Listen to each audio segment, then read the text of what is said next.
रामदास जी, जैसे ही आपका फोन आया हमने कंट्रोल रूम को फौरन बता दिया है। हमारी सब पेट्रोल वैन आपकी कैश ले जाने वाली गाड़ी MCR 4343 की तलाश में लग गई है। जी हाँ। अच्छा, एक बात बताइए रामदास जी, आपकी कैश वैन किस रास्ते से जा रही थी? आइए जरा दिखाइए। सबसे पहले वो हमारे मलाड वाली ब्रांच पे गई मलाड। और यहाँ से गाड़ी निकली और न्यू बॉम्बे बेलापुर ब्रांच की तरफ गई यहाँ। और इनफैक्ट महीने में 2 बार हम इसी तरह पैसे यहाँ से वहाँ भेजते ही रहते हैं। मलाड से बेलापुर पहुंचने के लिए 1.5 घंटा काफी है। ज्यादा से ज्यादा 2:30 बजे तक वहां पहुंच जानी चाहिए। लेकिन पहुंची नहीं ना। बिट्टू के साथ मेरा गार्ड भी था और उसके पास उसकी बंदूक भी थी। रामदास जी, आप उनसे बात कैसे कर रहे हैं? वायरलेस से या मोबाइल फोन से? मोबाइल फोन हर 20 मिनट में उनसे बात करता।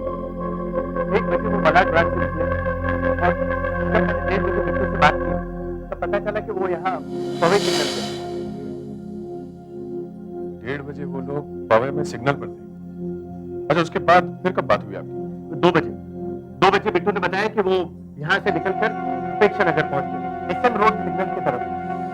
क्या आपकी कैश वैन हर 15 दिन इसी रास्ते से जाती थी? हाँ, इसी रास्ते से। तो फिर कैश वैन पर वॉच रखना और उसे लूटना बड़ा आसान काम है। मगर सर, ये पूरा रास्ता मेन रोड और भीड़ भाड़ वाले इलाके से गुजरता है। दिन दहाड़े अगर कोई हिम्मत भी करता है वैन लूटने की तो मेरे अंदाज से सर वो जरूर पकड़ा जाएगा। फिर भी दया, हम कैश वैन का रूट ही चेक करते हैं, शायद कुछ नजर आ जाए। हेलो? हाँ, अच्छा, ओके। हमें अपेक्षा नगर जाने की जरूरत है क्योंकि मानखेड़ा में कैश वैन रास्ते में खड़ी हुई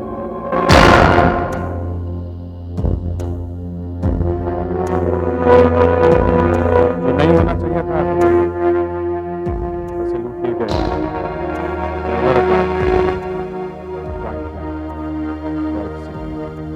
नहीं था तो सिर्फ लूट लेते हैं, इन्हें मारने की क्या जरूरत थी उन्हें। ये वैन पहले किसने देखी? इन्होंने देखी है, ये पास में ही रहते। जब वो 3:15 बजे यहाँ से गुजर रहे थे तो यहाँ पर कुछ नहीं था, मगर जब 3:35 को जब ये वापस लौटे तो इन्होंने ये सब कुछ देखा। ये दरवाजा ड्रिल्स और फ्लेम कटर से काटा गया है। मैं सिर्फ ताला ही क्यों नहीं काटा? पूरा दरवाजा काटने की क्या जरूरत? उसमें एक स्पेशल टाइप का लॉक है जो सिर्फ बैंक मैनेजर ही खोल सकते हैं। सर, इसमें से एक भी गोली नहीं चलाई गई है। शायद मौका ही नहीं मिला हो चलाने के लिए। हो सकता है। बॉडीज पोस्टमार्टम के लिए भिजवा दें। रामदास जी, आप इनके परिवार वालों को इन्फॉर्म करवा दीजिए। कैसे बताऊं मैं? क्या कहूं मैं? 2 बजे वैन अपेक्षा नगर SM रोड सिग्नल पर थी। वहीं से आपको ड्राइवर का आखिरी मैसेज आया था, है ना? हाँ। और 2:30 बजे फोन डेड हो गया था। इसका मतलब जो कुछ भी हुआ है 2 से 2:30 बजे के बीच हुआ है। हमें अपेक्षा नगर चलकर वहीं से पूछताछ शुरू करनी चाहिए। ACP साहब को इन्फॉर्म कर दो। देखो, यहाँ से बैंक की एक गाड़ी गुजरी थी, जानते हो ना, उसके पीछे लोहे का दरवाजा होता है और एक ताला लगा हुआ रहता है। पहचानते हो? जो पैसे लेकर जाती है, नीले रंग की वैन। हाँ? 10 साल से यहीं पर भी इधर से जाने वाला सब गाड़ी अपन जानता है। देखो, आज जब 2 बजे गाड़ी यहाँ से गुजरी थी तो गाड़ी ठीक ठाक दिख रही थी या कुछ गड़बड़ था? लेकिन आज तो गाड़ी यहाँ से गई नहीं था। बैंक का पैसे लेकर ब्लू कलर की वैन ये गुजरी थी क्या यहाँ से करीब 1:30 बजे? 2 बजे तो मैं हाँ, फिर 9 बजे से नहीं देखिए आप। सर, ये हवाई नाके का रोड।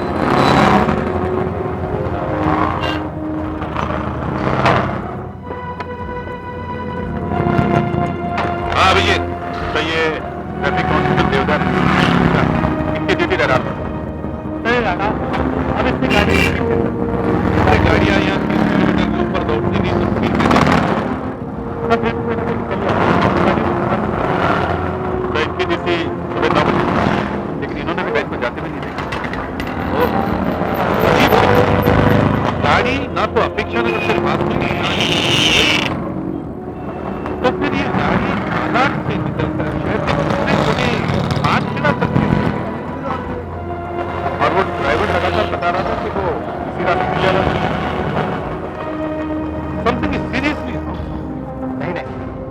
ड्राइवर बिट्टू पर पूरा भरोसा है। वो हमारे बैंक में बहुत सालों से काम करता है और उसे भला क्या जरूरत थी कहे कि गाड़ी यहाँ पहुंची थी या वहां पहुंची थी। शायद उसकी कोई मजबूरी होगी। मजबूरी? कैसी मजबूरी? ऐसी क्या मजबूरी हो सकती है? ये तो आप ही को मालूम होगा। हम तो सिर्फ इतना कह रहे हैं कि कोई अच्छा भला वफादार आदमी अचानक झूठ क्यों बोलेगा? रामदास जी, वो तो जब हम बैंक में इंक्वायरी करने के लिए आएंगे ना, तब पता चलेगा कि आप लोगों के बीच में क्या चक्कर है।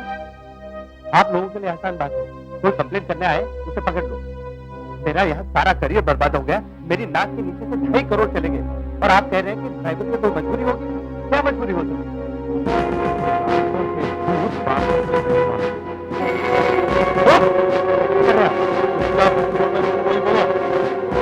गलत बात है, मुझे पिस्तौल से बहुत डर लगता है। फायर से उड़ा दूंगा। वही बोलो बोलो। इस 2.5 करोड़ की चोरी में, 2.5 करोड़ की चोरी में हम सबका हाथ है। हम सबका हाथ है। देखा, ये सॉल्व हो गया। सॉल्व हो गया? कोई जबरदस्ती है? मैं कमिश्नर से बात करूंगा। अब आप समझे क्या मजबूरी हो सकती है आपके ड्राइवर की, जो वो अचानक झूठ बोलने लगा। अगर डर के ड्राइवर क्या चाहिए? बिट्टू के पास कोई चारा ही नहीं होता, सिवाय इसके कि वो ये दिखाए कि वो हमेशा के रास्ते में जा रहा था। ताकि लुटेरों को पैसों का सफाया करने के लिए काफी टाइम।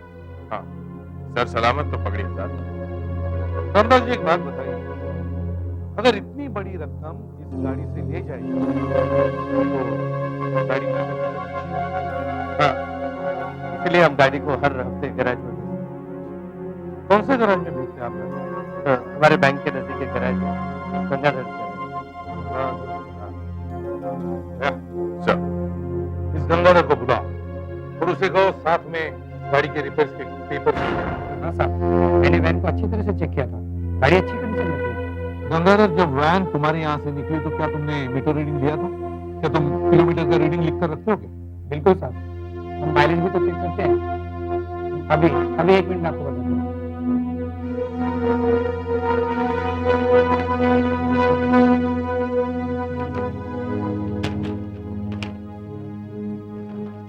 हाँ, मिल गया था। जब गाड़ी हमारे गैरेज से निकली थी तो उसका मीटर रीडिंग था 29,345 किलोमीटर। ये देखिए।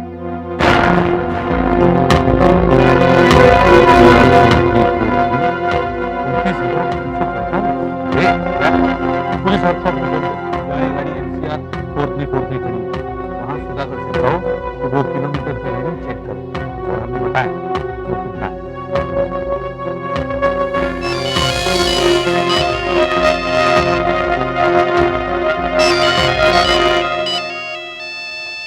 हेलो, हाँ सर, 1 मिनट होल्ड कीजिए, मैं अभी देख कर बताता हूँ।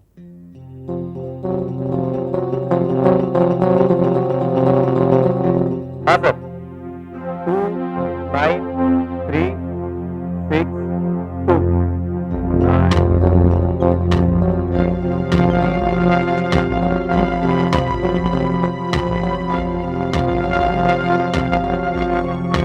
इतनी बड़ी इन्फॉर्मेशन अचानक आ रहा है। रामदास जी, 29,362 में से अगर आप 29,345 निकालें तो बचेगा 17। इसका मतलब है गैराज से निकलने के बाद गाड़ी तुम्हारा गैराज बैंक से कितना दूर है? सिर्फ 1 किलोमीटर दूर है साहब। सिर्फ 1 किलोमीटर। सो इसका मतलब ये हुआ कि बैंक से निकलने के बाद गाड़ी सिर्फ 16 किलोमीटर चली। जबकि गाड़ी हमें मिली मानखेड़ा में 70 किलोमीटर दूर,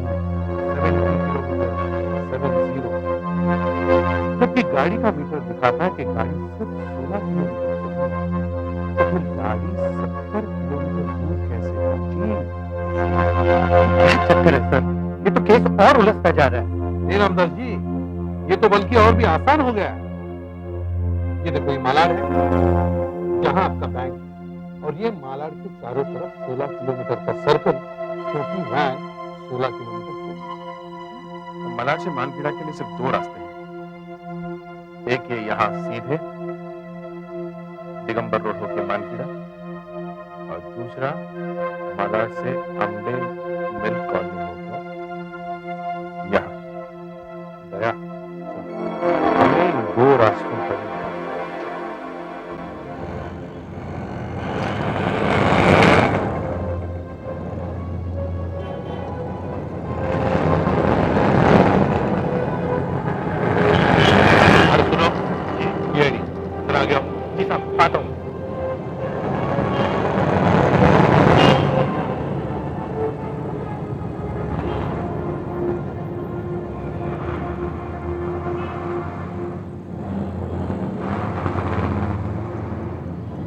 क्या बात है साहब?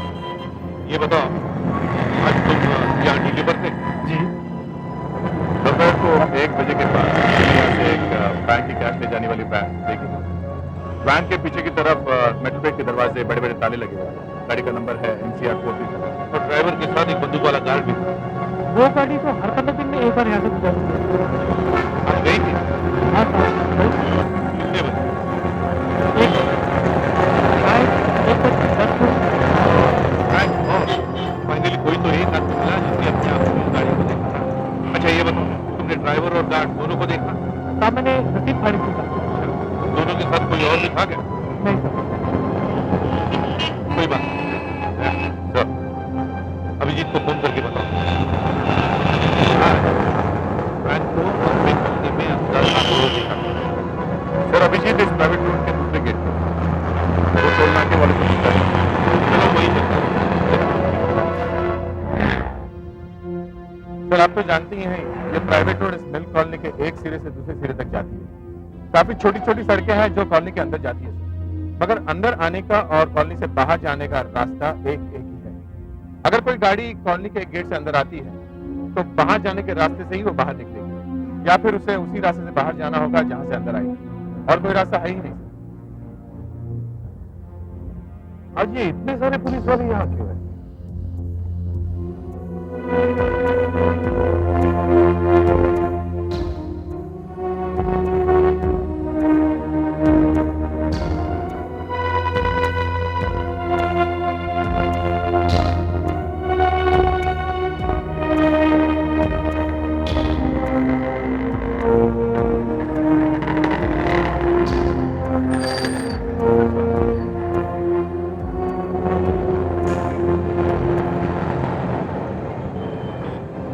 हाँ अभिजीत, यहाँ बाहर जाने वाले गेट पे जो अटेंडेंट ड्यूटी पे है, उन्होंने वैन को बाहर जाते नहीं देखा। वो कह रहे हैं कि यहाँ से तो वैन बाहर नहीं गई। मतलब वैन कॉलोनी के अंदर आई जरूर है और बाहर नहीं गई। फिर भी यहाँ से 50 किलोमीटर दूर मानखेड़ा में वैन पाई गई। कैसा लगता है? मेरा शक सही है। वैन के स्पीडोमीटर की रीडिंग दिखाती है कि वैन सिर्फ 16 किलोमीटर जो यहाँ अम्बेवाड़ी पहुंचने तक खत्म हो जाती है। इसका मतलब है जो कुछ भी हुआ है यहीं पर हुआ है। चलो हम वापस वहीं चलते जहाँ पुलिस है। Let's go।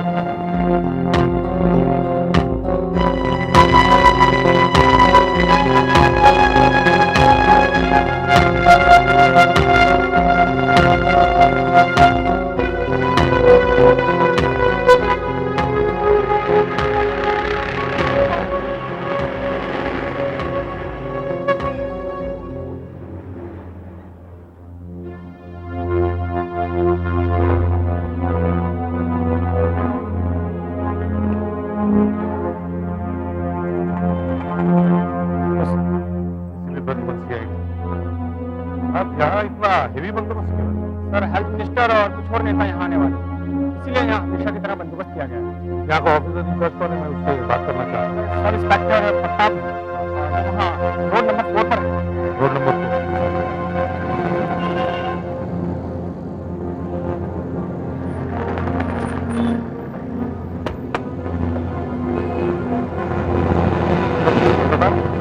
किसी भी प्रतिमंत्री आएगी। बात बताइए, क्या आपने या आपके किसी आदमी ने यहाँ एक आर्मर्ड वैन, बैंक की कैश वैन यहाँ से 1-1:15 बजे जाते हुए देखी थी? वो अम्बे कॉलोनी आई थी। वो बैंक की गाड़ी ना? जी हाँ, मैंने उसे यहाँ से पास होते हुए देखा था। करीब 1:20 पर वो यहाँ से पास हुई थी और आर्मर्ड वैन थी, इसलिए उसकी तरफ ध्यान तो जाएगा ही। किस तरफ गई थी? थोड़ी दूर तक तो मैं उसके पीछे था, लेकिन अचानक उसने राइट टर्न ले लिया। जरा जरा दिखाएंगे वो जगह जहां से उसने राइटल लिया? जी हाँ, मैं आपको बताता हूँ। यहाँ से चलना है, आप गाड़ी में बैठिए, मैं आपको दिखाता हूँ। हाँ चलो।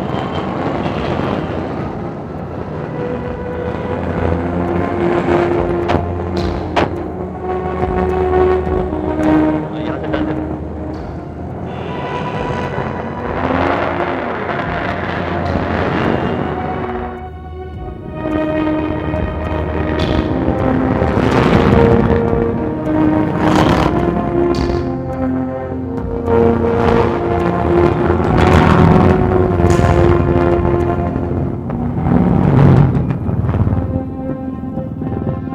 सब यहाँ से कर दिया था उसने। मगर यहाँ पर बहुत सारी ऐसी गलियां हैं जो गोल घूमकर वापस मेन रोड से आती हैं।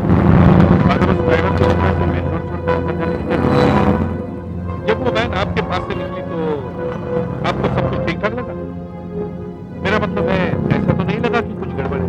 नहीं सर, वैसे तो मैं गाड़ी के पीछे ही था, लेकिन मुझे ठीक से ड्राइवर की सीट भी नजर नहीं आ रही। सर अभी वहाँ पे सभी प्रयास ड्यूटी पर हैं। आइए मैं आपको उससे मिलवाता हूँ। ठीक है जी। ये है सब इंस्पेक्टर विलास। अम्बे कॉलोनी के इस एरिया में इन्हीं की ड्यूटी थी। सब इंस्पेक्टर विलास, ये बताओ क्या 1:20 के करीब आपने किसी आर्मर्ड वैन को, मतलब कैश ले जाने वाली वैन को यहाँ से जाते हुए देखा था? नहीं सर, उस समय मैं आगे वाले एरिया में था। इस रोड पर मैं तकरीबन 1:30 बजे आया चेकिंग के लिए। लेकिन सर उस समय यहाँ पर कोई आर्मर्ड वैन नहीं। हाँ, एक ट्रक जरूर था। ट्रक? जी हाँ सर, एक बड़ा सा ट्रक था सफेद रंग का, यहीं पर पार्क किया हुआ था। शायद कुछ टायर पंक्चर हुआ है, ऐसे ही कुछ था।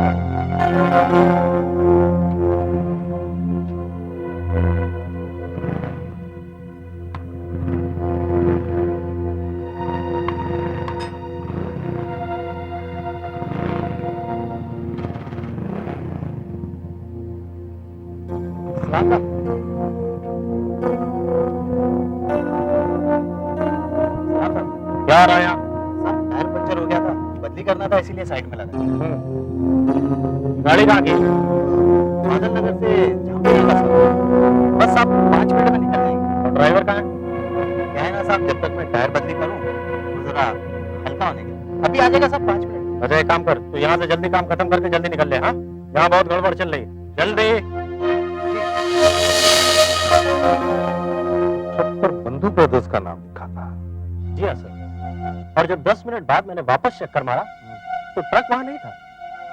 मगर इस बीच भी आपने यहाँ कोई आर्मर्ड वैन नहीं देखी? नहीं सर। एक बात बताओ, क्या वो ट्रक पूरा कवर होने वाला था, मतलब पीछे से पूरा बंद होने वाला था? जी हाँ सर। टायर चेंज कर रहा था, वो दिखता कैसा था? सर कुछ छोटे से कद का था, सांवले रंग का, और हाँ उसने नीले रंग की कमीज पहनी हुई। क्या? पता करो बंधु ब्रदर्स नाम की ट्रांसपोर्ट कंपनी है भी क्या? हाँ भी सर, यहाँ के आदमियों ने बंधु ब्रदर्स के ट्रक को तो बाहर जाते देखा है, लेकिन कसम खा के कह रहा है कि बैंक की गाड़ी यहाँ से नहीं गई। अच्छा, और ये लोग सुबह से यहीं पे हैं। जितने भी आदमी हैं सब सुबह से चले गए।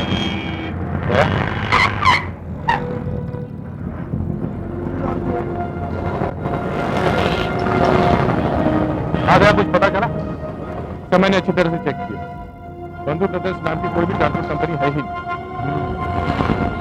मुझे लगा ही था बंधु ब्रदर्स नाम की कंपनी सिर्फ एक काम के लिए बनाई गई, वो बैंक की गाड़ी लूटने के लिए। पैसा हजम, काम खत्म। ये ट्रक करीब करीब उसी साइज का है जो सब इंस्पेक्टर विलास ने देखा था। ये वैन भी उसी साइज की है। इसे चढ़ाकर देखते हैं कि आसानी से जाती है क्या। जाना भाई जरा।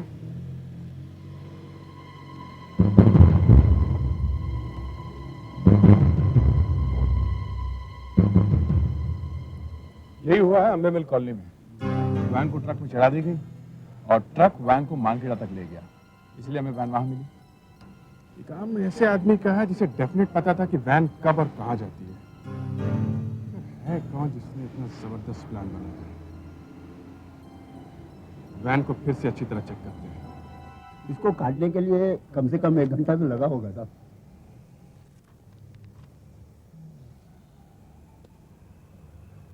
फिंगरप्रिंट्स मिले हैं? मिले, मगर सब ड्राइवर और गार्ड के और गंगाधर गैरेज में काम करने वाले लोगों के लुटेरों के नहीं मिले? नहीं सर। उन लोगों ने निशान मिटा दिए क्या? सर वैन के इस तरफ एक सफेद स्क्रैच है, ये देखिए।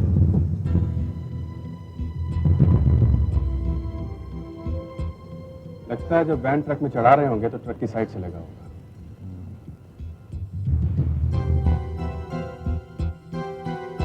ट्रक के अंदर का पेंट सफेद होगा। एलेक्स, जरा देखो इसकी ऊंचाई कितनी है?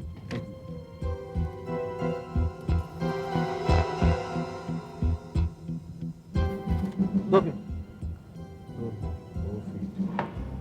ट्रक के अंदर जहां ये वैन टकराई है वहां 2 फीट पर यही नीले रंग का निशान लगा होगा। हाँ, उससे पता चल जाएगा कि वही ट्रक है। ये अंदर कोई छीना झपटी का निशान? नहीं सर, मगर टायर पर काफी कीचड़ जैसा कुछ लगा था, गीला गीला, मगर वो कीचड़ नहीं था। हमने और डॉक्टर सालुंके के पास भिजवा दिया। दोनों के सिर में से गोलियां मिल गई और गोलियों को देखने से पता लगता है कि दोनों फायर एक देसी पिस्टल से किए गए। डॉक्टर साहब इतना क्लू काफी नहीं है। मैंने तो सोचा था कि डॉक्टर सालुंके आज कुछ कमाल करके दिखाएंगे। वेल, कमाल तो किया है, लेकिन थोड़ा सा। ड्राइवर की बात तो समझ में आती है, बेचारा गोली खा के मर गया, लेकिन गार्ड की कहानी कुछ अजीब है। अच्छा, इसके पेट में से और ब्रेन के टिश्यूज में से रोथेक्सिन नाम की नींद की दवाई के ट्रेसेस मिले। मतलब ये मरने से पहले सोया पड़ा था? जी नहीं, सुला दिया गया था।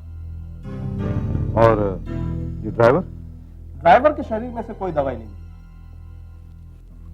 अच्छा, इंडिया इंटरनेशनल बैंक में जाकर पता करो, वहां कोई कैंटीन वगैरह है क्या?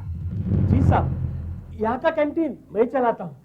मुझे अच्छी तरह से याद है, बिट्टू और गोपाल यहाँ से निकलने के 2-3 मिनट पहले कैंटीन में चाय पीने आए थे। उस टाइम वैन में कैश लोडिंग का काम चालू था।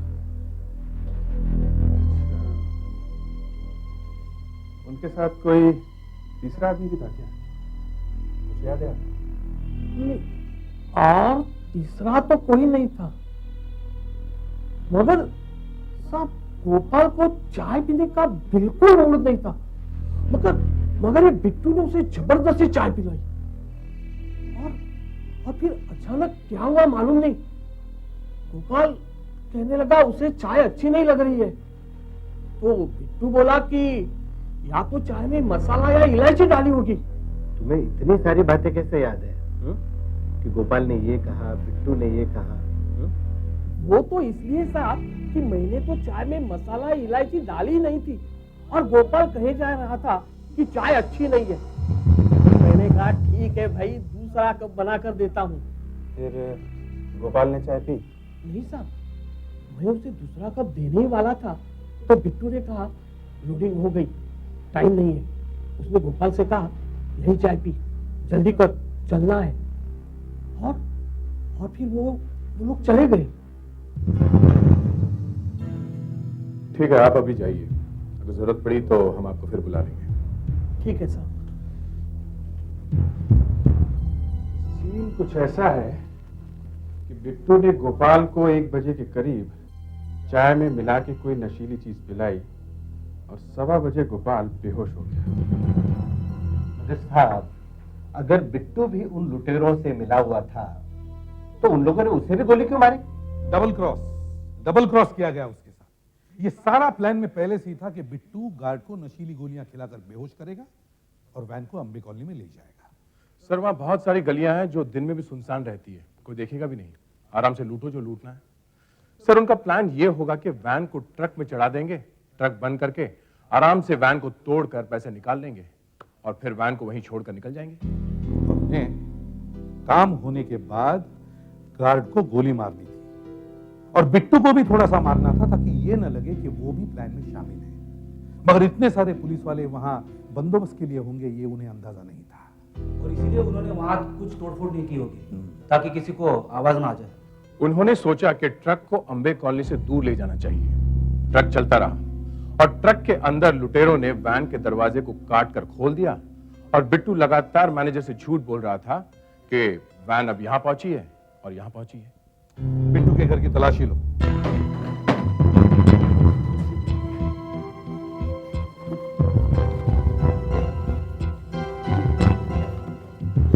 सर ये देखिए सर। रफीक सिंह, एसीपी साहब ने ठीक कहा था, बिट्टू लुटेरों से मिला हुआ था। मैंने कितनी बार बिट्टू को समझाने की कोशिश की सर। हम गरीबों को बहुत ऊंची उड़ान भरने का नहीं सोचना चाहिए। हमारे पंखों में इतनी ताकत कहाँ है। मगर वो नहीं माना सर, मगर वो नहीं माना। हर 15 दिन में इतनी बड़ी रकम यहाँ से वहां ले जाता था, ज्यादा देर तक अपने आप को रोक नहीं सका। आखिर लालच आएगी।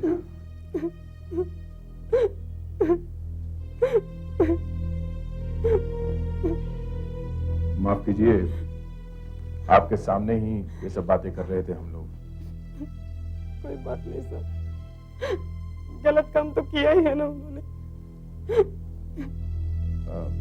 आपको किसी पे शक है? कौन हो सकते हैं ये लोग? नहीं, मैं उसके दोस्तों को नहीं जानती थी। वो कभी किसी को घर नहीं लाया। वो जरूर किसी के बहकाव में आया है साहब। देखो, इस लूट मार में ट्रक का इस्तेमाल हुआ है, और ट्रक का इंतजाम करना, उस पर किसी दूसरी कंपनी का नाम लिखना इतना आसान काम नहीं। आखिर बिट्टू इन लोगों से कहाँ मिला होगा? सर ये कुछ बिल मिले हैं, दारू के हैं, बार के हैं। बार के? बिट्टू को शराब बहुत पसंद थी साहब। मटर, टमाटर, मेथी, पालक। डॉक्टर साहब, आपको कोई नया क्लू मिला इसलिए हमें यहाँ बुलाया, या फिर ये मटर, टमाटर, मेथी, पालक की कोई नई रेसिपी बताने जा रहे हैं? एसीपी साहब, ये सब वो सब्जियां हैं जो हमें वैन के टायर्स में चिपकी हुई मिली थी। कुछ तो बहुत ही सड़ी गली हालत में थी। वेल, वैन तो ट्रक के अंदर करीब 1 घंटे खड़ी थी। मुझे इस बात में बिल्कुल भी शक नहीं है कि ये सब सब्जियां उस ट्रक में इधर उधर बिखरी हुई थी जो वैन के टायर्स में चिपक गई। तो इसका मतलब ये हुआ कि इस ट्रक से सब्जियां ले जाई जाती होंगी। ये तो हमें बहुत ही खास कड़ी मिली है। इसका मतलब है हमारे पास 2 क्लूज हैं। एक, ट्रक के अंदर की साइड पर 15 इंच पर एक स्क्रैच का निशान है, और 2, ये ट्रक सब्जियों के ट्रांसपोर्टेशन में इस्तेमाल किया जाता था। एक और तीसरा क्लू भी है सर। बिट्टू हमेशा अपने दोस्तों से सैटेलाइट बार में मिलने जाया करता था, जिसके आसपास बहुत सी ट्रांसपोर्ट कंपनियां हैं। हम सीआईडी से हैं। सीआईडी? इंस्पेक्टर दया, मैं इंस्पेक्टर। माफ करना साहब, इधर लाइट गई हुई है। कोई बात नहीं। आप जरा ये देखिए, इस आदमी को पहचानते हैं? ये आपके यहाँ अक्सर आता रहता है। ये आदमी, ये हाँ, ये के बार क्या है ना? हाँ, ये आदमी यहाँ 12 तारीख को आया था, उसके बाद 17 को और फिर 19 को। 1 हफ्ता भी नहीं हुआ। इतने चक्कर लगा चुका है यहाँ पे। याद तो बताइए आपको। ए गणपा, इधर। जी साहब। साहब, ये सब टेबल की देखभाल यही करता है। जी। ये देख, इसको कभी यहाँ देखा है? इसको देखा है यहाँ पे?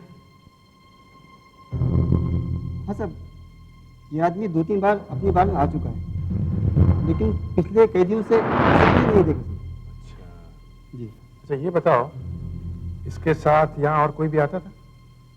कुछ याद है? और कोई भी सोचना पड़ेगा साहब। देखो, इस बिल में 1 क्वार्टर रम और 1 क्वार्टर विस्की लिखा है। जी सर। कोई भी आदमी एक साथ रम और विस्की नहीं पीता। जरूर इसके साथ कोई दूसरा था, याद करो। दूसरा हो सकता है वो यहाँ कहीं ट्रांसपोर्ट कंपनी में काम करता हो। ड्राइवर हो सकता है, क्लीनर हो सकता है। क्लीनर? हाँ साहब, हीरो। हीरो? ये हीरो कौन है? सब हीरो जैसा है। हीरो जैसा? हाँ, गोरा है, मजबूत सा है सब, खतरनाक भी है, पतला है सब। वो सब विस्की पीता था, और ये फोटो वाला सब रम पीता था, रम। ये कहाँ काम करता है, कुछ आइडिया है? इधर काम अभी आगे। मतलब ऐसा है ना कि आसपास में 15-20 ट्रांसपोर्ट वाले हैं। अब रात को तो यही लोग आते हैं।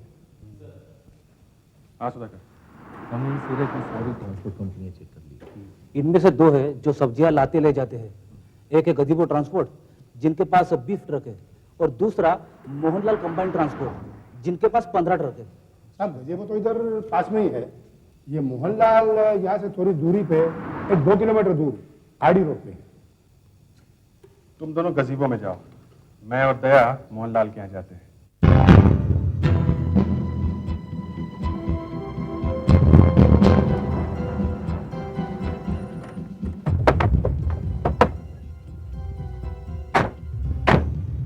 मोहनलाल कंबाइंड। अरे सुनो। हाँ जी। ऑफिस यही है ना? हाँ जी, यही है। ये मैनेजर का क्या नाम है? ग्रेवाल साहब। ठीक है।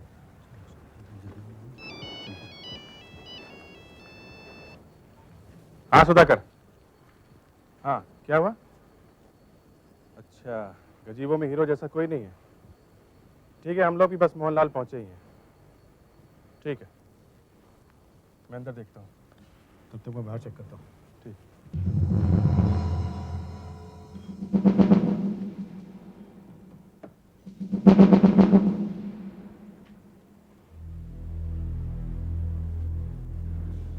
सफेद ट्रक।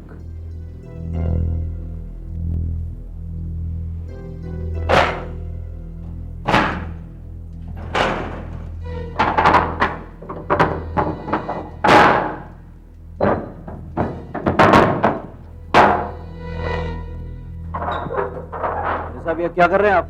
चुपचाप बैठो, काम करने दो। लेकिन गाड़ी में क्यों खोल रहे हैं आप? तलाशी लेनी है, जाओ। जाओ बोला ना।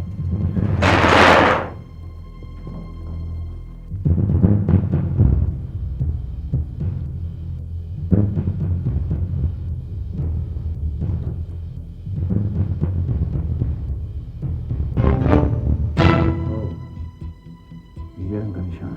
सर जी हमारे यहाँ 45 ड्राइवर और क्लीनर्स हैं और ये लोग अलग अलग शिफ्टों में काम करते हैं। ज्यादातर सब्जियां लाते हैं? जी हाँ। देखिए, हमें एक ऐसे आदमी की तलाश है जो गोरा है, टकला है, थोड़ा मजबूत है। शायद उसके साथ एक सांवले रंग का छोटे कद का आदमी काम करता है। हो सकता है एक ड्राइवर हो, दूसरा क्लीनर। आप कहीं उनकी बात तो नहीं कर रहे हैं? रावस और नाना की। रावस और नाना? ये रावस ड्राइवर है? जी नहीं, रावस हमारे यहाँ सुपरवाइजर है और गाड़ियों की मरम्मत वगैरह वो करवाता है। अच्छा, जरा आप ये बताएंगे कि 22 तारीख की दोपहर को ये रावस यहाँ ड्यूटी पर था और ये नाना भी? 1 मिनट।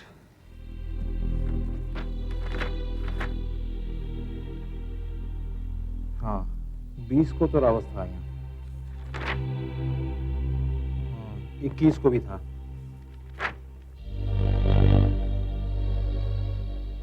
नहीं, 22 को वो यहाँ नहीं था।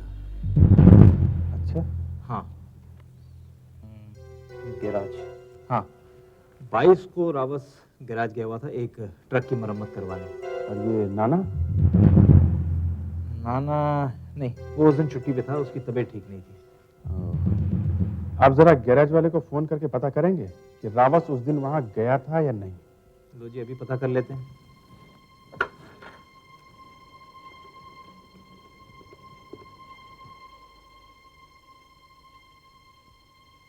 हाँ जी, गैराज।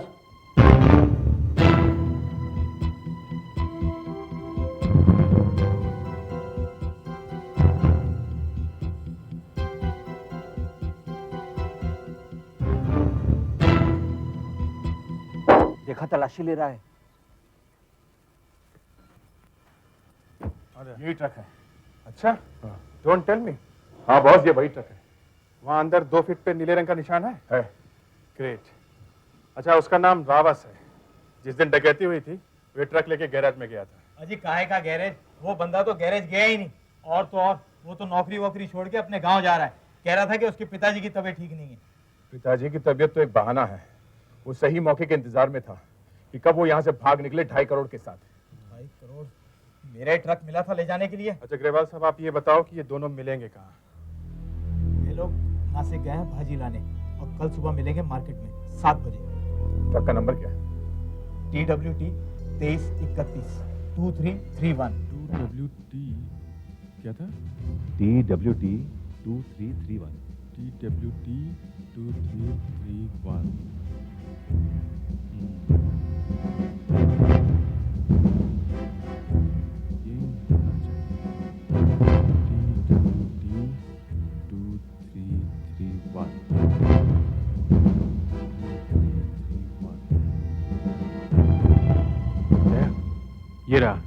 TWT2331 यही ट्रैक है दया।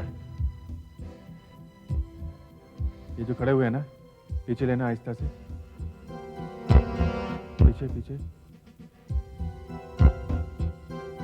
इन्हीं में से कोई होना चाहिए। पीछे आहिस्ता आहिस्ता।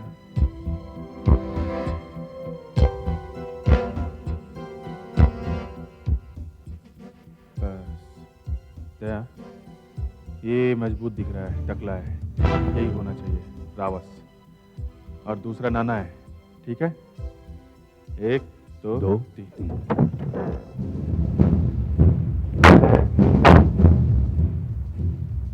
रावस? हाँ, क्या है? CID।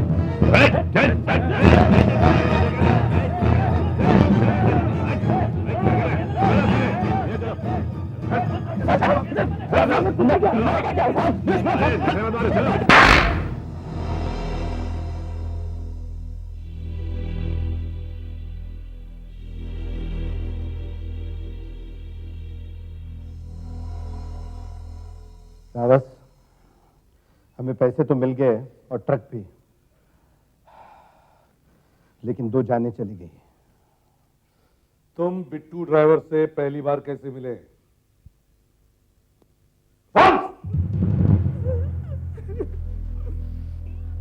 3 महीने पहले एक बार में मुझे बिट्टू मिला था। उसने मुझे बताया कि वो किसी बैंक में काम करता। तो तुमने उसे फंसाया? हाँ, मगर पैसे लूटने का नाम लेते ही उसके पसीने छूट जाते थे। आहिस्ता आहिस्ता मैंने उसे मना लिया। उस दिन अम्बे कॉलोनी में ट्रक के अंदर वैन को चढ़ाकर वैन को वहीं काटकर पैसे निकालने वाले थे, मगर वहां की पुलिस देखकर हम वहां से निकल लिए। और जब तक ट्रक मानखेड़ा पहुंचा, तुम्हारे पास काफी वक्त था वैन लूटने के लिए। वहां पहुंचकर सुनसान जगह देखकर वैन छोड़ दी, 2 लाशों के साथ में। तुम अगर बिट्टू को जिंदा छोड़ते तो भी पुलिस उससे सच्चाई उगलवा लेती, लेकिन तुम ये खतरा मोल लेना नहीं चाहते। अरे यार, अब तुम एक काम करो, देखो मेरे भी हाथ पैर पे ना एक छोटा जख्म दे दो, ताकि लगे कि मुझ पर भी हमला हुआ है। हाँ? चलना, चल चल मेरे पास बहुत अच्छा तरीका है। चल चल तू बैठ उधर, चल।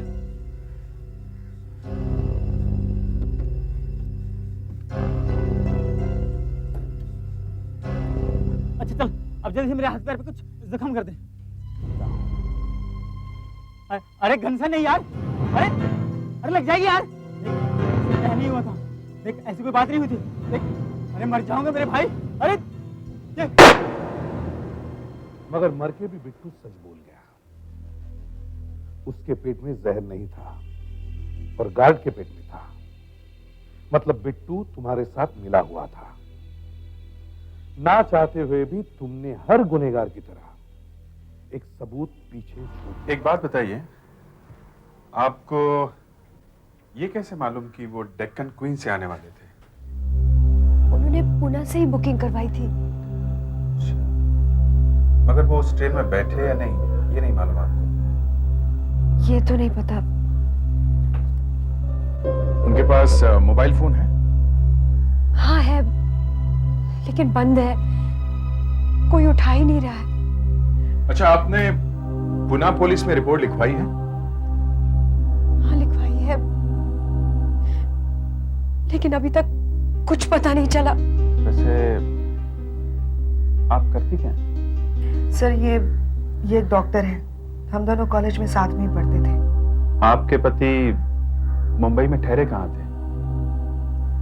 शायद में मंगल लॉज में। आपके पास राकेश का कोई फोटो तो होगा, लाई हैं आप?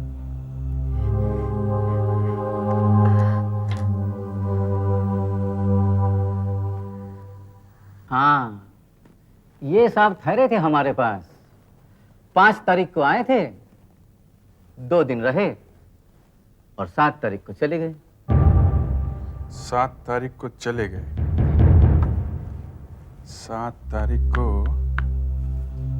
चले गए तो इनके पास कुछ ना कुछ सामान तो होगा ही। वो यहां से गए कैसे थे? टैक्सी वैक्सी तो मंगवाई होगी ना? जी हाँ, टैक्सी हमारे वॉचमैन ने ही मंगवाई थी। ये रहा वॉचमैन, इसी से पूछ लीजिए साहब।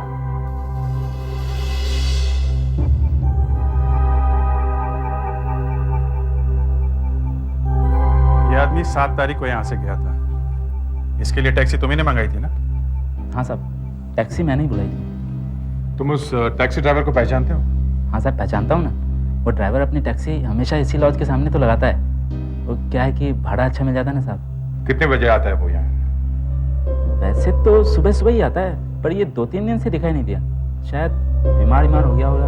उसके घर का पता मालूम? नहीं साहब, उसे घर का पता तो नहीं मालूम।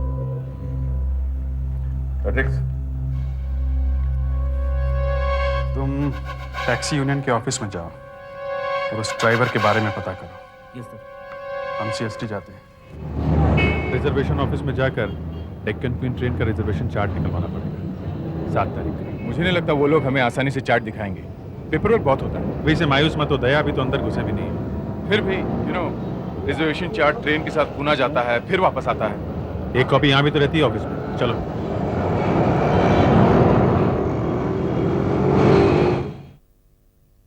देखिए, वैसे तो हम अपने रिकॉर्ड किसी को दिखाते नहीं हैं। अब आप कह रहे हैं कि आप सीआईडी वाले हैं, तो दिखा देते हैं।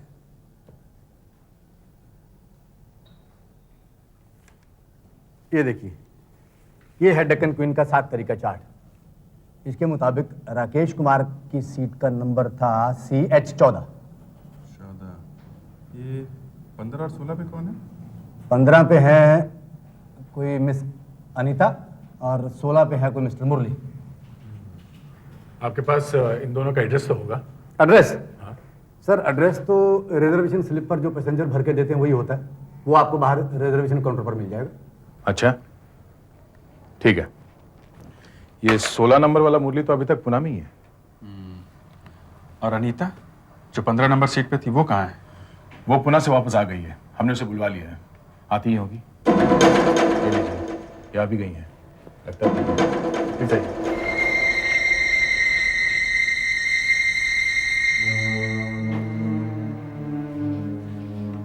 अनीता जी, प्लीज नहीं।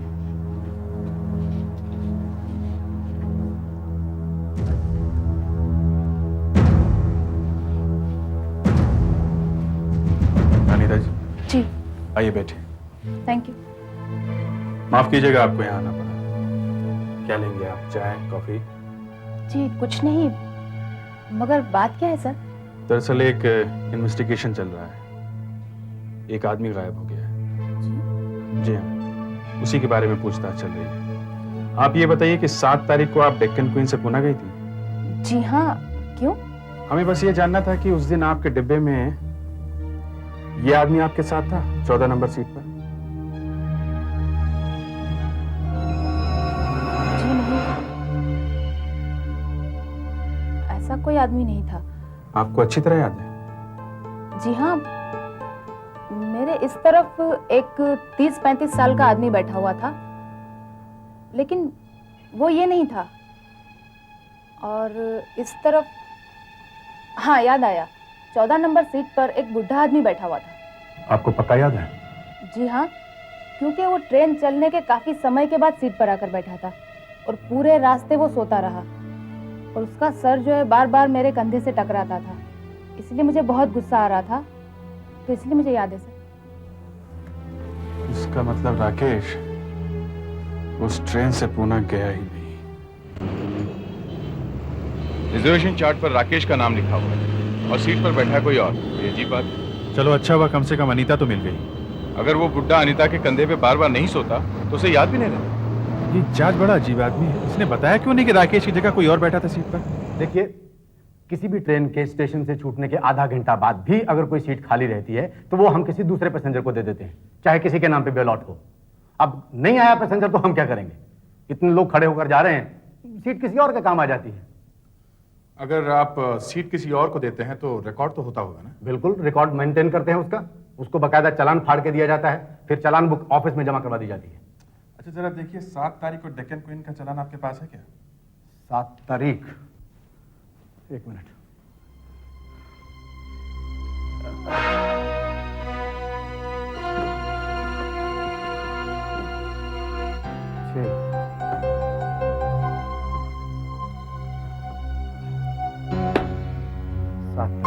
जी हाँ, ये है वो चालान बुक। अब उस पे अगर किसी और ने सफर किया होगा 14 नंबर सीट के ऊपर तो इसमें चालान कटा होगा।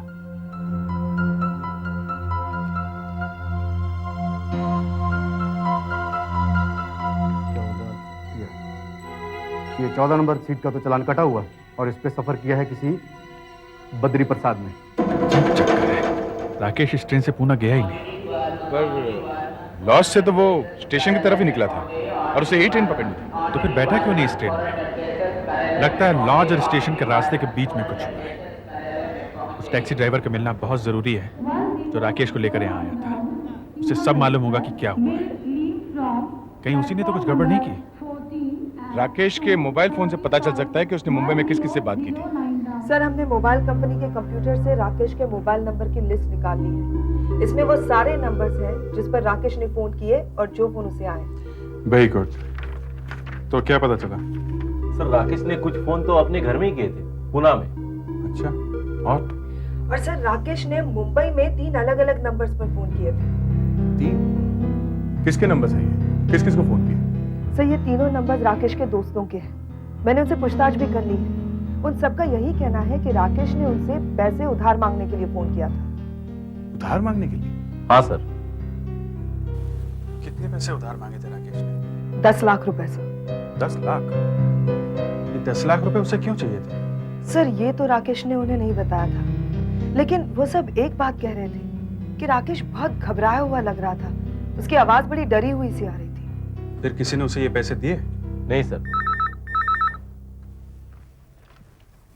हेलो? हाँ फेडरिक्स। अच्छा ठीक है, हम लोग पहुंचते हैं वहां पर। उस टैक्सी ड्राइवर का पता चल गया है जिसकी गाड़ी में बैठकर राकेश स्टेशन गया था। 7 तारीख को इन साहब को तो अपनी टैक्सी में लेकर गया था? हाँ साहब, पर मैंने कुछ नहीं किया साहब। जो कुछ भी हुआ उसमें मेरी कोई गलती नहीं है साहब। क्या हुआ था उस दिन? जल्दी बता वरना पुलिस स्टेशन चलना पड़ेगा। जल्दी बता। हुआ यूं था साहब, मैं इन साहब को दादर स्टेशन ले जा रहा था कि अचानक इन्होंने कहा इस रास्ते से मत चलो, दूसरे रास्ते से चलो। दूसरे रास्ते से क्यों?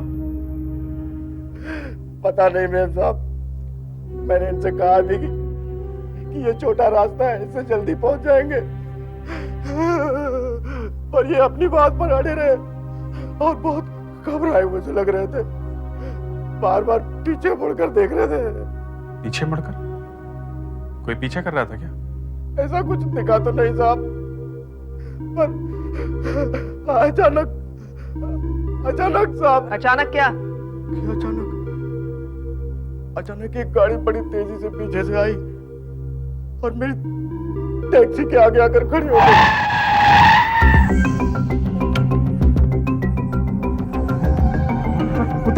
उतर मार उतर, निकल मार, निकल मार, निकल। बोला था ना मेरे से पंगा मत ले, बोला था ना।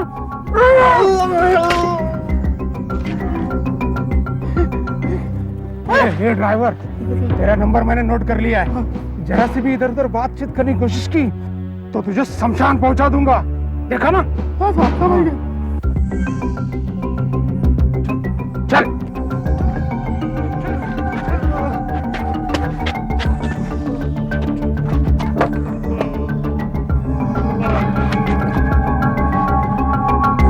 मैं जानता हूँ साहब, मुझे कुछ करना चाहिए था, पर मैं क्या करूं? मेरे घर में बीवी बच्चे हैं साहब। हाँ ये तो है, लोग हमेशा बीवी बच्चों की वजह से ही चुप रह जाते हैं। मुझे मालूम था साहब कि साहब की जान को खतरा है, फिर भी मैं पुलिस के पास नहीं गया क्योंकि साहब मैं बहुत डर गया था साहब। मैंने 3 दिन तक अपनी टैक्सी घर से बाहर नहीं निकाली थी साहब। अच्छा, वो आदमी दिखने में कैसा था? मतलब लंबा चौड़ा? नहीं, वो आपकी तरह लंबा चौड़ा नहीं था साहब, पर बातों में पूरा बदमाश था साहब। मुझे तो लगता था कि वो मुझे भी मार डालेगा, जैसे उसने उस साहब को मारा था। एक ही बार मारा था साहब। मुझे तो लगता है वो साहब जरूर मर गए होंगे। और कुछ याद है तुम्हें? साहब वो साहब, देखो डरने की जरूरत नहीं है। कुछ याद है? बार बार साइकिल की चेन वाला वो हाथ मेरी आंखों के सामने आ जाता है साहब। नंबर क्या था गाड़ी का? नंबर साहब? देखो मुझे मालूम है कि तुम्हें गाड़ी का नंबर याद होगा। क्या था नंबर? मैंने गाड़ी का नंबर देखा था साहब, मैंने गाड़ी का नंबर नोट किया था साहब। सर, बदमाशों की गाड़ी का नंबर नकली है। इसका मतलब राकेश को किसी ने पहले से ही किडनैप करने का प्लान बना रखा था। राकेश को अगवा अगर पैसे के लिए किया गया होता तो किडनैपर्स कोई ना कोई मांग जरूर करते, मगर ऐसा कोई फोन आया नहीं है। ये भी तो हो सकता है कि कोई राकेश को ब्लैकमेल कर रहा हो, क्योंकि वो 10 लाख रुपयों के लिए मारा मारा फिर रहा था। हो सकता है उसे किसी को 10 लाख रुपए देने हो।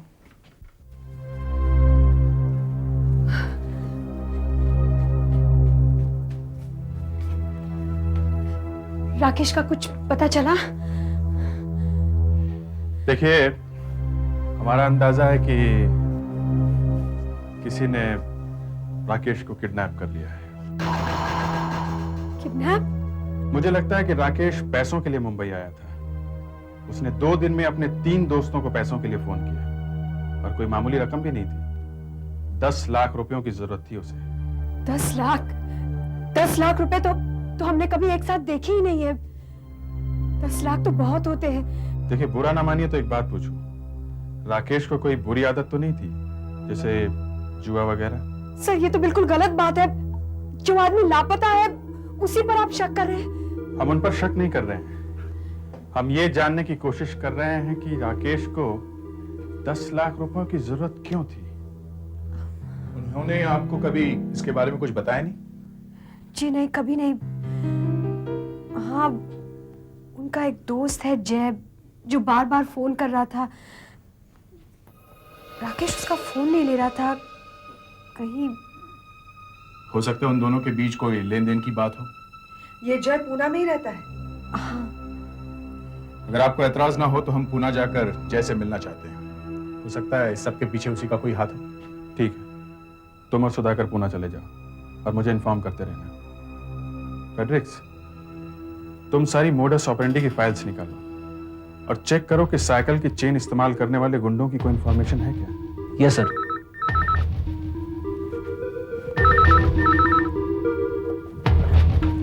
हेलो अभिजीत, एक लाश मिली। क्या? समुद्र के किनारे पर, बहुत बुरी हालत।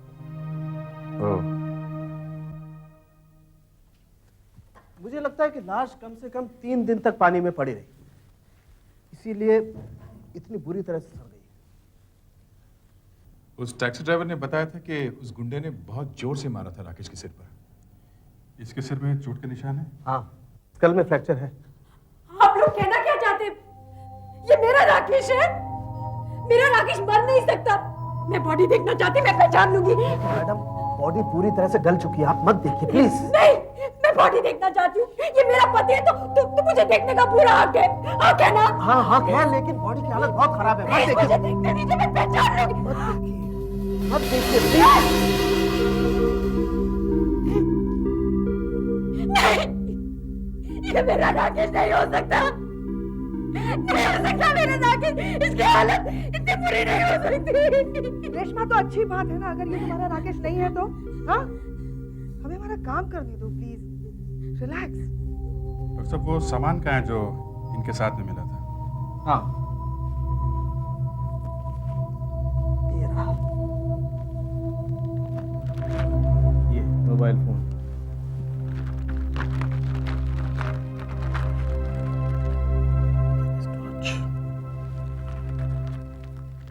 जरा ध्यान से देखिए, ये मोबाइल फोन और घड़ी राकेश की है क्या? प्लीज छूइए मत। हाँ, वैसी ही है जैसी राकेश के पास था। और ये चेन?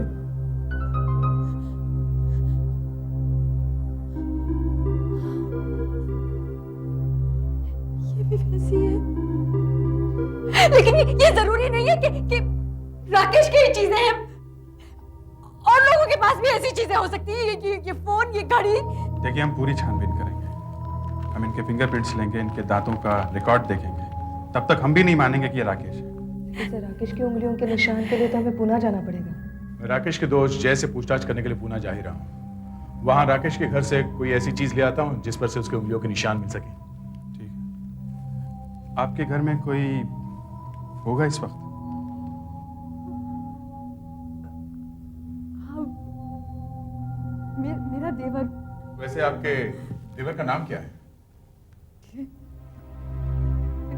विनय। विनय। एड्रेस क्या है रेशमा का? 12 आश्रम रोड। चलो देखते हैं ये विनय दिखता कैसे। ये लीजिए सर।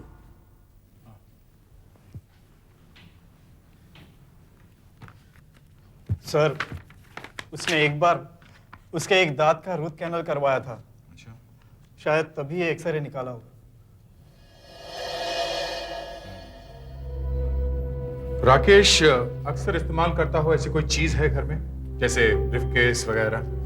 हमें राकेश की उंगलियों के निशान चाहिए। जी, ब्रीफकेस तो वो अपने साथ ले गए। कुछ और यहाँ पे तो सब चीजों पे हम सबके उंगलियों के निशान है। और क्या हो सकता है?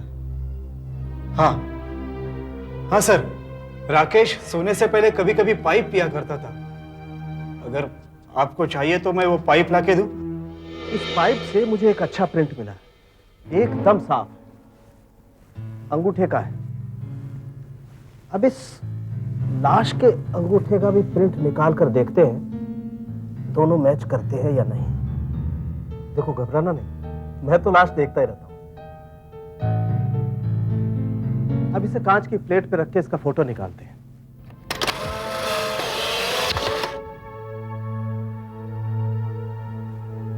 इस प्रिंट को अंगूठे के प्रिंट से मैच करके देखते हैं।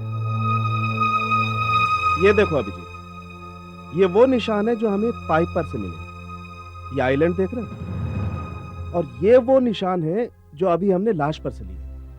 इसका आइलैंड देखो, ये सेंटर पोर्शन देख रहे हो, और ये इसका सेंटर पोर्शन देखो।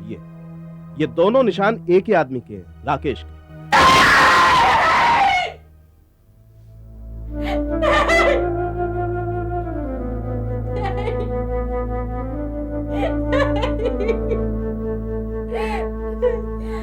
रेशमा, रेशमा, रेशमा, रेशमा, संभालो अपने आप को। यहाँ बैठो रेशमा। रेशमा जी, हमें अफसोस है कि हम आपके पति को जिंदा तो नहीं ढूंढ सके, मगर हम उनके कातिलों को जल्द से जल्द ढूंढ निकालेंगे। राकेश मर गया? मार दिया गया ये कहना ठीक होगा मिस्टर जय। मार दिया गया? लेकिन राकेश को कोई मारना क्यों चाहेगा भाई? यही जानने के लिए मैं आपके पास आया हूं। मेरे पास? मेरे पास क्यों? राकेश पिछले कुछ दिनों से 10 लाख रुपए मांग रहा था लोगों से। क्यों चाहिए थे राकेश को ये 10 लाख रुपए? अजीब बात है, पैसे चाहिए थे राकेश को और आप पूछ रहे हैं मुझसे? क्योंकि मिस्टर जय, आप राकेश को बार बार फोन कर रहे थे और वो आपसे बात करने से कतरा रहा था। क्या उसने आपको कुछ पैसे देने थे? नहीं नहीं। बस साफ साफ बता दो, खून का मामला है ये। खून का मामला है? इसीलिए तो कह रहा हूं, सच बोल दो। सच बोलना ही पड़ेगा। अभी बोल दिया तो अच्छा है, वरना बाद में तो बोलना ही पड़ेगा। देखिए, राकेश ने मुझसे कोई पैसे नहीं लिए थे, बल्कि मैंने ही उसे 10 लाख रुपए रखने के लिए दिए थे। क्यों? मुझे खबर मिली थी कि मेरे घर इनकम टैक्स वालों का छापा पड़ने वाला है, इसलिए मैंने ये सारे पैसे वहां छुपा दिए थे। फिर क्या, 10-15 दिन हो गए, रेट पड़ा ही नहीं, और मैं फिर वापस उसके यहाँ पैसे लेने गया तो उसने पैसे दिए ही नहीं, है ना? उसने वो सारे पैसे शेयर मार्केट में लगा दिए, मार्केट गिर गई। पैसे डूब गए सारे। तो वो आपसे छिपने लगा। और आप राकेश के पीछे पीछे मुंबई भी गए थे ना? नहीं नहीं, मैं मुंबई नहीं गया था, मैं यही पूना में था। ओह, तो आपने यहीं बैठकर सारा काम करवा लिया। पैसे निकलवाने के लिए आपने एक गुंडे को बुलाया, उसे पैसे दिए और उस गुंडे से राकेश को किडनैप करवाया। उस गुंडे ने राकेश के सिर पे इतने जोर से मारा कि वो बेचारा मर गया। ये झूठ है, ये झूठ है। ठीक है दया, तुम वहीं पूना में ही उस पर नजर रखो और पता करो कि जय की जान पहचान किन किन लोगों से है और उनसे जय के बारे में पूछताछ करो। अभिजीत, जब जब मैं इस लाश के अंदर झांकता हूं तब तब एक नई ही बात पता चलती है। कमाल, जिंदा लोगों की तरह लाश भी रंग बदलती है। लेकिन मुझे तो ये वैसी की वैसी दिखाई दे रही। देखो, राकेश का खून 7 तारीख को हुआ था और इसकी लाश समुद्र के किनारे हमें 11 तारीख को मिली थी। ठीक है? ठीक है। लेकिन पोस्टमार्टम की रिपोर्ट के हिसाब से लाश 4 दिन तक पानी में थी ही नहीं। पानी में नहीं थी? तो इतनी ज्यादा गल कैसे गई? नहीं, गली तो पानी में ही है, मगर समुद्र के पानी में नहीं। फिर कौन से पानी में? सादे पानी में। सादे पानी में? तो कहीं नदी या तालाब में तो नहीं पड़ी थी? नहीं, नदी या तालाब में तो नहीं, पर शायद पानी की टंकी में पड़ी हो या बाथटब में पड़ी हो। जहां तक मेरा अंदाजा है, लाश कम से कम 3 दिन तक सादे पानी में रखी गई, उसके बाद कहीं चौथे दिन समुद्र में फेंकी गई। मगर कोई लाश इतने दिन तक ऐसे अपने पास क्यों रखेगा? एक कारण हो सकता है, खूनी राकेश को जान से मारना नहीं चाहता होगा, लेकिन अचानक जब वो मर गया तो उसे समझ में नहीं आया कि लाश का क्या करे। 3 दिन के बाद मौका देकर उसने लाश समंदर में फेंक दी ताकि किसी को मिले नहीं। लेकिन 3 दिन तक उसने लाश पानी में ही क्यों रखी? उस साइकिल के चेन वाले गुंडे को ढूंढना होगा जिसने राकेश को मारा था। हाँ सर, शहर में 6 ऐसे गुंडे बदमाश हैं जो साइकिल चेन का इस्तेमाल हथियार की तरह करते हैं। इनमें से 5 का पता लग चुका है। उनके हाथों पर हमने साइकिल चेन बांधी है और चेहरे पर नकाब भी ढक दिया है। ठीक है, इससे इस टैक्सी ड्राइवर को खूनी पहचानने में मदद मिलेगी। सुनो, अंदर चलो और इनको पहचानो इनमें से कौन है। साहब, मुझे कुछ होगा तो नहीं? कुछ नहीं होगा, डरने की बात नहीं है। चलो साहब, बहुत डर लग रहा है। चलो साहब, सब देखो, ध्यान से देखो, इनमें से कौन है? ये था? नहीं साहब, ये लंबा है साहब। ठीक से याद है? जी मैडम। ये तो मोटा है। इसे देखो, ये था? नहीं मैडम, ये भी लंबा है। ये सीधा खड़ा रहे। साहब, ये भी नहीं था। एक बार फिर से देख। नहीं मैडम, ये भी लंबा है। इसे देख, ये था? ध्यान से। हाँ, हाँ, ये हो सकता है। तूने मारा राकेश को? नहीं साहब, मैंने कुछ नहीं किया साहब। झूठ बोलता है? नहीं साहब, मैंने कुछ नहीं किया। ये नहीं था साहब। क्यों? इसकी आवाज वैसी नहीं है साहब। इनमें से कोई भी नहीं था साहब। कहीं तुम किसी से डर के तो नहीं झूठ बोल रहे हो? झूठ नहीं साहब, मैं बिल्कुल सच कह रहा हूँ। इनमें से कोई भी नहीं था साहब। अच्छा सर। सर, ये छठा बदमाश कौन है? सर, बिल्लू करके एक बदमाश है। ये रहा। हमने इसे बहुत ढूंढा सर, पर पता नहीं कहीं गायब है। अटेम्प्टेड मर्डर, रॉबरी, असॉल्ट, इस आदमी के हाथ पैर बहुत चलते हैं। इसके घर चलते हैं। जी साहब, बिल्लू मेरा पति है। मैं तो तंग आ चुकी हूँ साहब। बिल्लू हर वक्त चोरी चकारी मारधाड़ में लगा रहता है। अभी कहाँ है वो? पता नहीं साहब, मुझे तो उसका पता तभी होता है जब वो जेल में होता है। अभी जेल में है? नहीं साहब, जेल से बाहर होता है तो उसका कोई ठिकाना नहीं होता है। आखिरी बार कब निकला था घर से? 4 दिन पहले। 4 दिन पहले? 7 तारीख को साहब। 7 तारीख को? 7 तारीख को ही राकेश का फोन हुआ था ना? सर हाँ सर, ये देखिए पूना की टिकट। ये बिल्लू पूना गया था क्या? जी साहब, 2 तारीख को। तुम्हें उसने कुछ बताया कि क्यों जा रहा है? नहीं साहब। सर। हाँ सुधाकर, पैसे। तो बहुत सारे पैसे। तुम्हें पता था इसमें पैसे रखे हुए हैं? जी साहब, बिल्लू लाया था। पता नहीं कहाँ से बाप की कमाई ला के रखता है साहब, लेकिन मैं उसके पैसे छूती नहीं। मैं तो घर में खाना बनाने का काम करके अपना गुजारा चलाती हूँ। अच्छा ठीक है, लेकिन ये आए कहाँ से? पूना से। तुम्हें बिल्लू ने बताया था? जी साहब। हो सकता है जय ने ये पैसे बिल्लू को दिए हों। अगर ऐसा है तो इन नोटों पर बिल्लू और जय दोनों की उंगलियों के निशान जरूर मिलेंगे। नोटों के ऊपर से मुझे 2 अलग अलग उंगलियों के निशान मिले, ये और ये। एक तो शायद उसके होंगे जिसने पैसे दिए हैं, और दूसरे उसके होंगे जिसने पैसे लिए हैं। डॉक्टर साहब, एक निशान तो बिल्लू का होगा क्योंकि पैसे तो उसी ने लिए है ना। फेडेक्स, जरा बिल्लू की फाइल दो। ये देखो अभिजीत, पुलिस रिकॉर्ड में बिल्लू के जो फिंगरप्रिंट्स हैं वो इससे मैच करते हैं। ये फिंगरप्रिंट बिल्लू के ही है।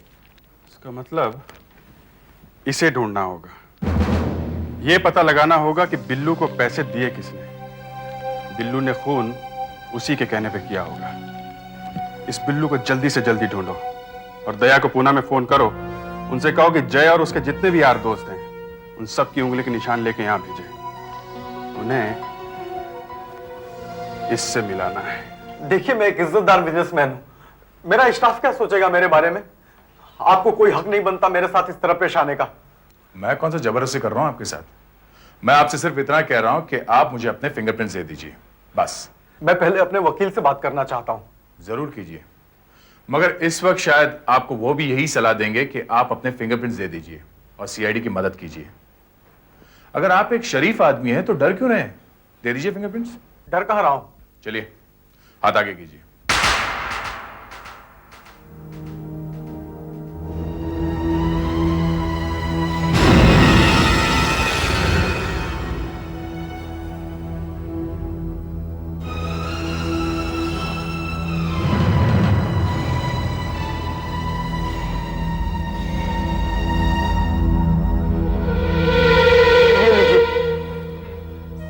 अब आइए, हाथ आगे।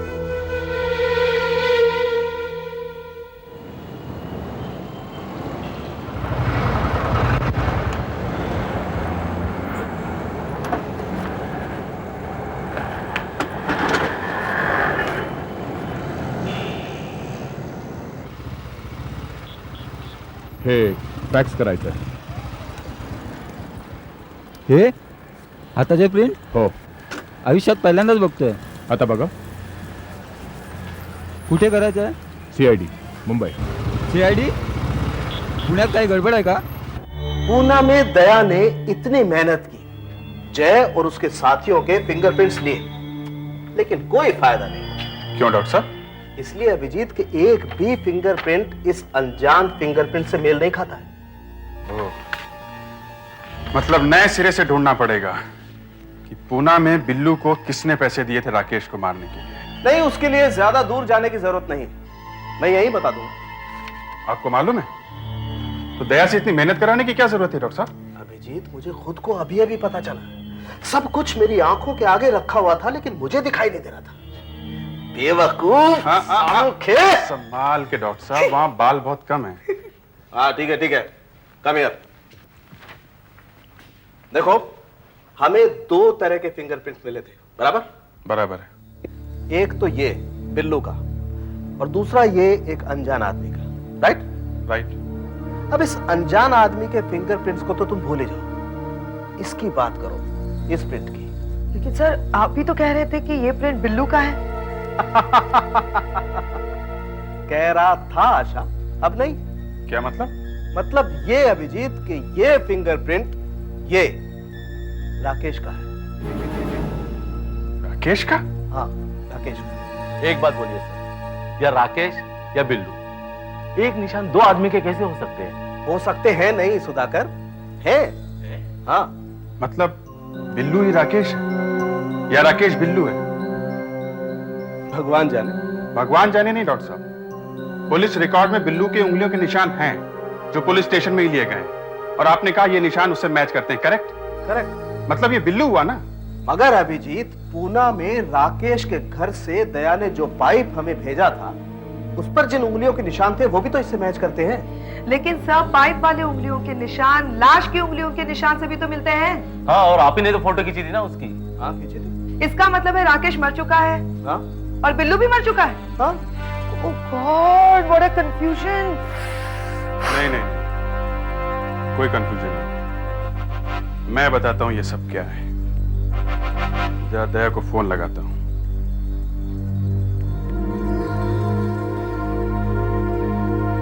दया, जो नाम मैं तुम्हें बताता हूं, तुम उस आदमी को पूना से अरेस्ट करके यहां ले आओ। ये लाश राकेश की नहीं है? लेकिन कल तक तो आप कह रहे थे ये लाश राकेश की है। तो आप इतना दुखी क्यों रही रेशमा जी? अगर ये लाश राकेश की नहीं है तो इसका मतलब आपके पति जिंदा हैं। तो फिर ये लाश है किसकी? ये लाश बिल्लू की है। बिल्लू की? और वो दांतों का एक्सरे और पाइप पर उंगलियों के जो निशान थे वो तो इसी के हैं ना? जी हाँ, इसी के हैं। मगर ये राकेश नहीं है। मतलब ये कि सिर्फ आपने कहा था कि ये दोनों चीजें राकेश की हैं, जबकि ये सारी चीजें बिल्लू की हैं। बिल्लू बिल्लू, बार बार वही नाम बिल्लू। ये बिल्लू है कौन? बिल्लू वो आदमी है जो आपसे मिलने पूना आया था और जिसे आपने पैसे दिए थे। पैसे? मैंने किसी को पैसे नहीं दिए। नहीं दिए? आशा, इनकी उंगलियों के निशान लो। मैं नहीं दूंगी उंगलियों के निशान। क्यों दूं? क्योंकि बिल्लू के पास से हमें 50,000 रुपए मिले थे, जिनमें 2 आदमियों की उंगलियों के निशान हैं। एक निशान तो बिल्लू के हैं और दूसरे आपके हो सकते हैं। मेरे क्यों होंगे? मैं नहीं दूंगी निशान। आप इतना डर क्यों रहे?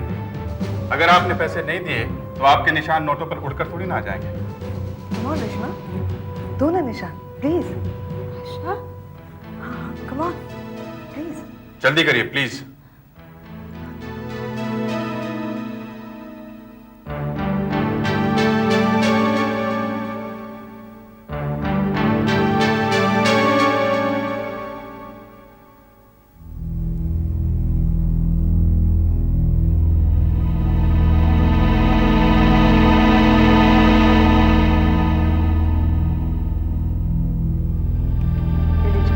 सर, जरा देखिएगा।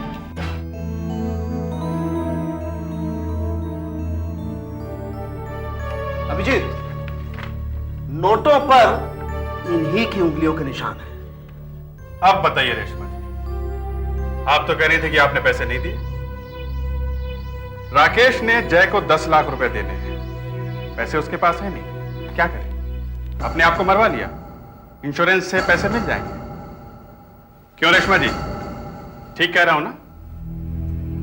अब चुप रहने से कोई फायदा नहीं है। पूना में आपका देवर विनय गिरफ्तार हो चुका है।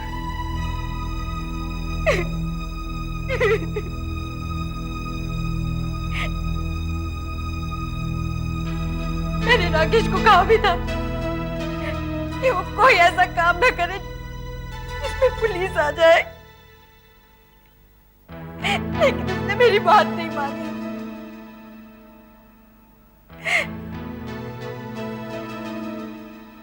राकेश को स्टॉक एक्सचेंज में बहुत ही भारी नुकसान हुआ था। अगर हम अपना सब कुछ भी बेच डालते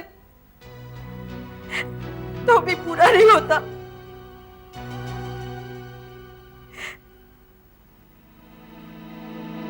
राकेश को डर था कि जय उसे जेल भिजवा देगा।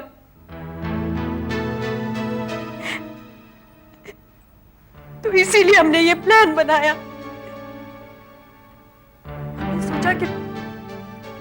25 लाख रुपए मिलेंगे इंश्योरेंस के।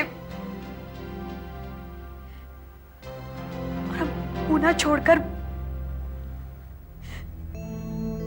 दूर किसी शहर में जाकर रहेंगे।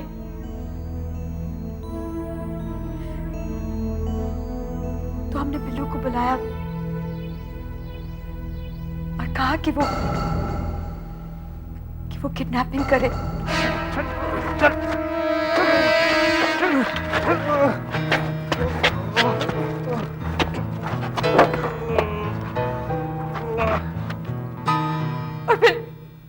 और फिर राकेश ने बिल्लू का खून कर दिया।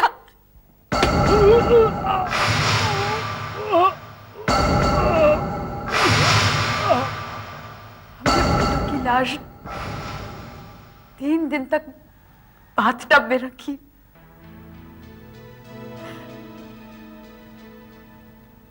और फिर हमने उसे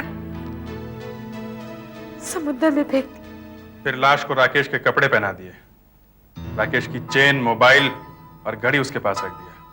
फिर हमारे पास आ गई मदद मांगने के लिए। मगर सर, इन्होंने बिल्लू के दांतों का एक्सरे लिया कैसे?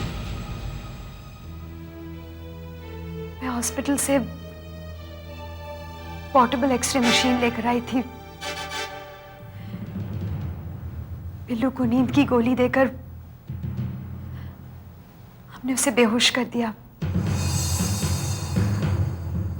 और फिर उसके दांतों का एक्सरे लिया और पाइप पर उसकी उंगलियों के निशान। डॉक्टर साहब, आपने इतनी जल्दी पता कैसे लगा लिया कि ये निशान रेशमा के?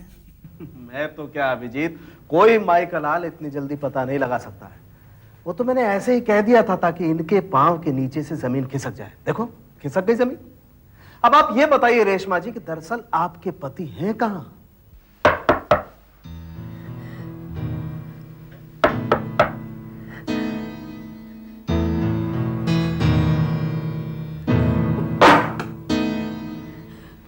रेशमा, तुमने 2 बार नॉक किया, मैं समझ गया था कि तुम ही होगी। क्या हुआ? तुम इतनी घबराई हुई क्यों? बात क्या है? बात कुछ ठीक नहीं है। क्या हुआ? बात क्या है? नहीं नहीं, प्लीज छोड़ दीजिए।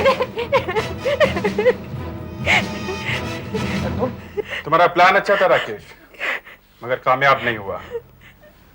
तुम तीनों को बिल्लू के खून के जुर्म में गिरफ्तार किया जाता है। CID के और भी मजेदार और सस्पेंस से जुड़े एपिसोड्स को देखने के लिए हमारे चैनल को सब्सक्राइब करें और बेल आइकॉन दबाना ना भूलें।